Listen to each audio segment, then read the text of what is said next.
ઓમ નમો ભગવતે વાસુદેવાય। ફરી એકવાર આપ સૌનું હાર્દિક સ્વાગત છે અમારી આ ચેનલ સંપૂર્ણ જ્ઞાન ગુજરાતીમાં। મિત્રો, આજે અમે લઈને આવ્યા છીએ ભગવદ્ ગીતા અધ્યાય 7, જેને જ્ઞાન વિજ્ઞાન યોગ કહેવામાં આવે છે।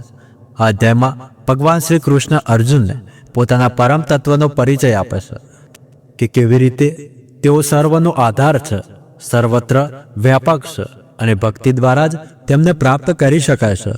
તો મિત્રો, આપ સૌ અંત સુધી અમારી સાથે જોડાયેલા રહેજો, કારણ કે આ અધ્યાય માત્ર જ્ઞાન જ નથી આપતું, પરંતુ આપણા જીવનને બદલાવવાની શક્તિ ધરાવે છે।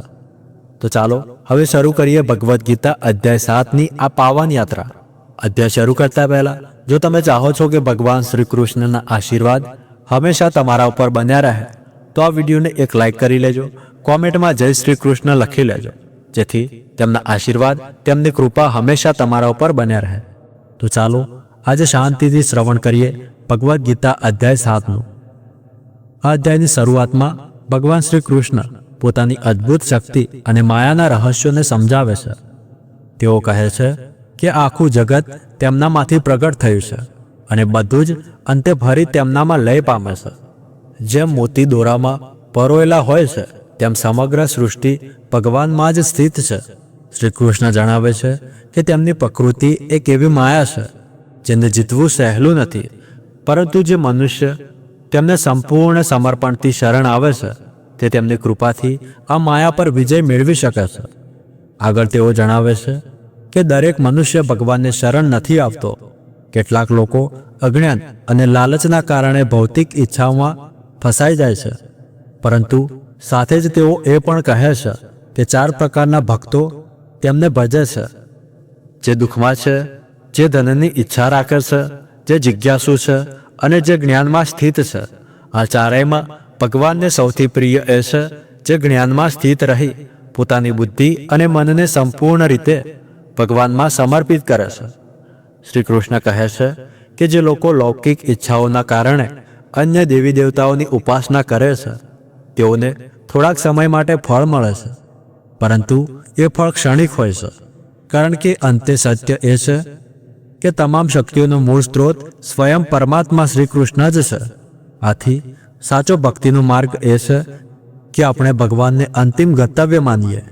તેઓ સર્વશક્તિમાન, સર્વવ્યાપક અને સર્વજ્ઞ છે। તેમ છતાં પોતાની યોગમાયા શક્તિથી તેઓ પોતાનું દિવ્ય સ્વરૂપ દરેકને સહેલું જોવા દેતા નથી।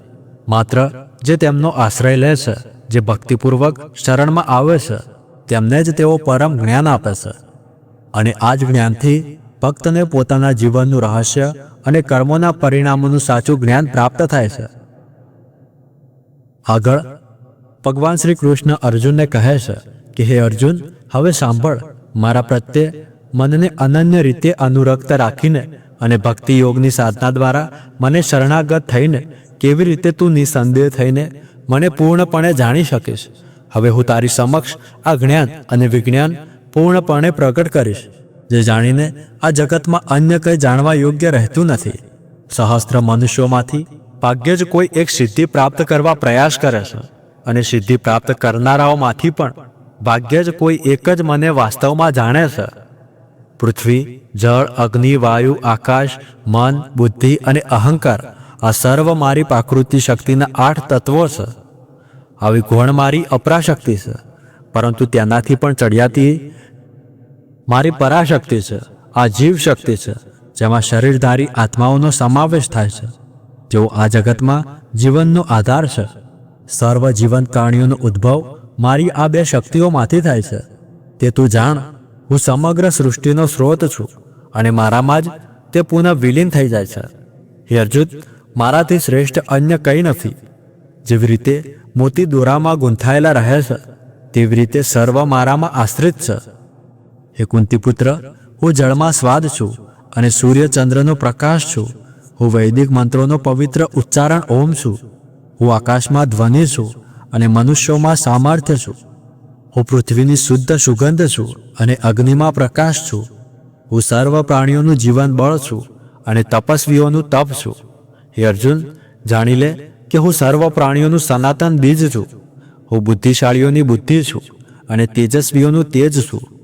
હે ભરતવંશીઓમાં શ્રેષ્ઠ, હું બળવાન વ્યક્તિઓમાં કામના અને રાગથી રહિત બળ છું.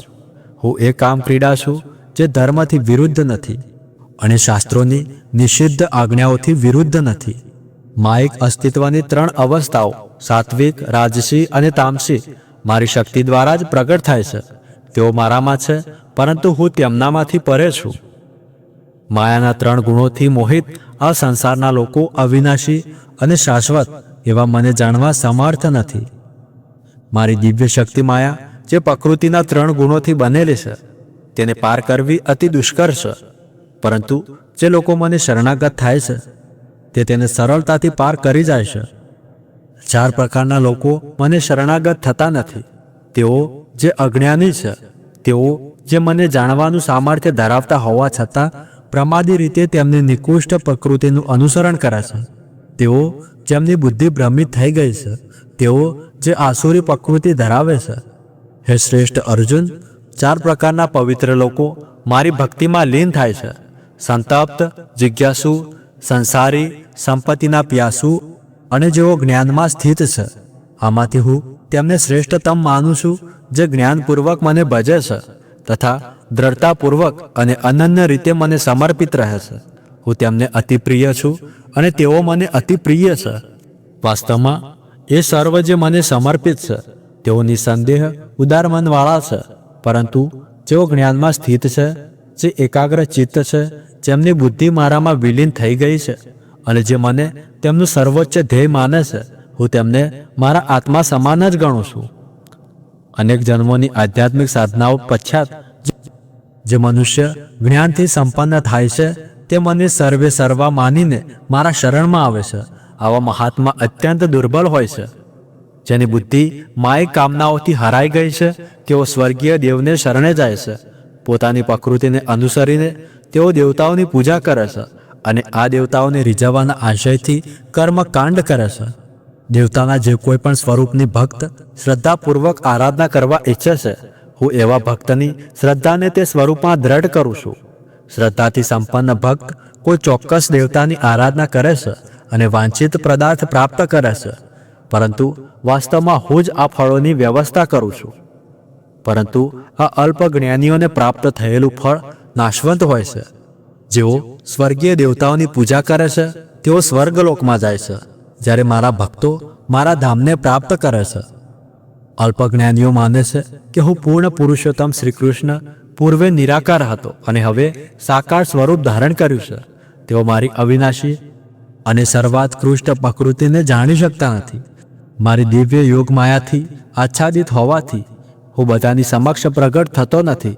તેથી મૂળ લોકો જે જ્ઞાનથી રહિત છે તેઓ જાણતા નથી કે હું અજન્મા અને અવિનાશી છું. હે અર્જુન, હું ભૂત, વર્તમાન અને ભવિષ્ય જાણું છું અને હું સર્વ જીવોને જાણું છું, પરંતુ મને કોઈ જાણતું નથી. હે ભરતવંશી, ઈચ્છા અને ઘૃણાનો દ્વંદ્વ મોહમાંથી ઉદ્ભવે છે. હે શત્રુના વિજેતા, આ માયિક ક્ષેત્રના સર્વ જીવો આના દ્વારા સંમોહિત થાય છે. પરંતુ જે વ્યક્તિઓના પાપ તેમના પવિત્ર કર્મો કરવાના કારણે નષ્ટ થઈ ગયા છે, તેઓ આ દૈત્યના મોહમાંથી મુક્ત થઈ જાય છે. આવા મનુષ્યો મને દ્રઢ નિશ્ચય સાથે ભજે છે. જેઓ મારું શરણ ગ્રહણ કરે છે, વૃદ્ધાવસ્થા અને મૃત્યુમાંથી મુક્તિ મેળવવાના પ્રયત્ન કરે છે. તેઓ બ્રહ્મ પોતાનો આત્મા અને કાર્મિક ગતિવિધિના સમગ્ર ક્ષેત્રને જાણી લે છે.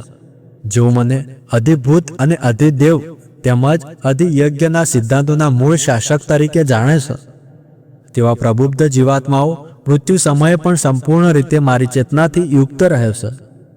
તો પ્રિય દર્શકો, તમે અત્યારે સાંભળ્યો ભગવદ્ ગીતાનો 7મો અધ્યાય, જ્ઞાન વિજ્ઞાન યોગ. આ અધ્યાયમાં ભગવાન શ્રી કૃષ્ણએ અર્જુનને સમજાવ્યું કે જગતમાં સર્વ વસ્તુઓનું મૂળ સ્વરૂપ પોતે જ શ્રી કૃષ્ણ જ છે. ભૌતિક જગત પણ એમનું જ છે અને પરમાત્માનો અંશ પણ એમનામાંથી જ પ્રગટ થાય છે. અધ્યાય આપણને સત્યનો પરિચય કરાવે છે કે ભગવાનની ભક્તિ અને જ્ઞાન દ્વારા જ મુક્તિનો માર્ગ સરળ બને છે. તો મિત્રો, આશા કરીએ છીએ કે તમને આ અધ્યાય સારો લાગ્યો છે અને જો તમે આગળના અધ્યાય એટલે કે અધ્યાય 1થી લઈને અધ્યાય 6 સુધી ન સાંભળ્યા હોય તો એના વિડીયો અમારી ચેનલ પર અપલોડ છે, તો તમે એ વિડીયો પણ જઈને સાંભળી શકો છો. તો મિત્રો, આ વિડીયોને એક લાઈક કરી લેજો, કોમેન્ટમાં જય શ્રી કૃષ્ણ લખી લેજો મળીએ આગળના વિડીયોમાં. ત્યાર સુધી ધન્યવાદ.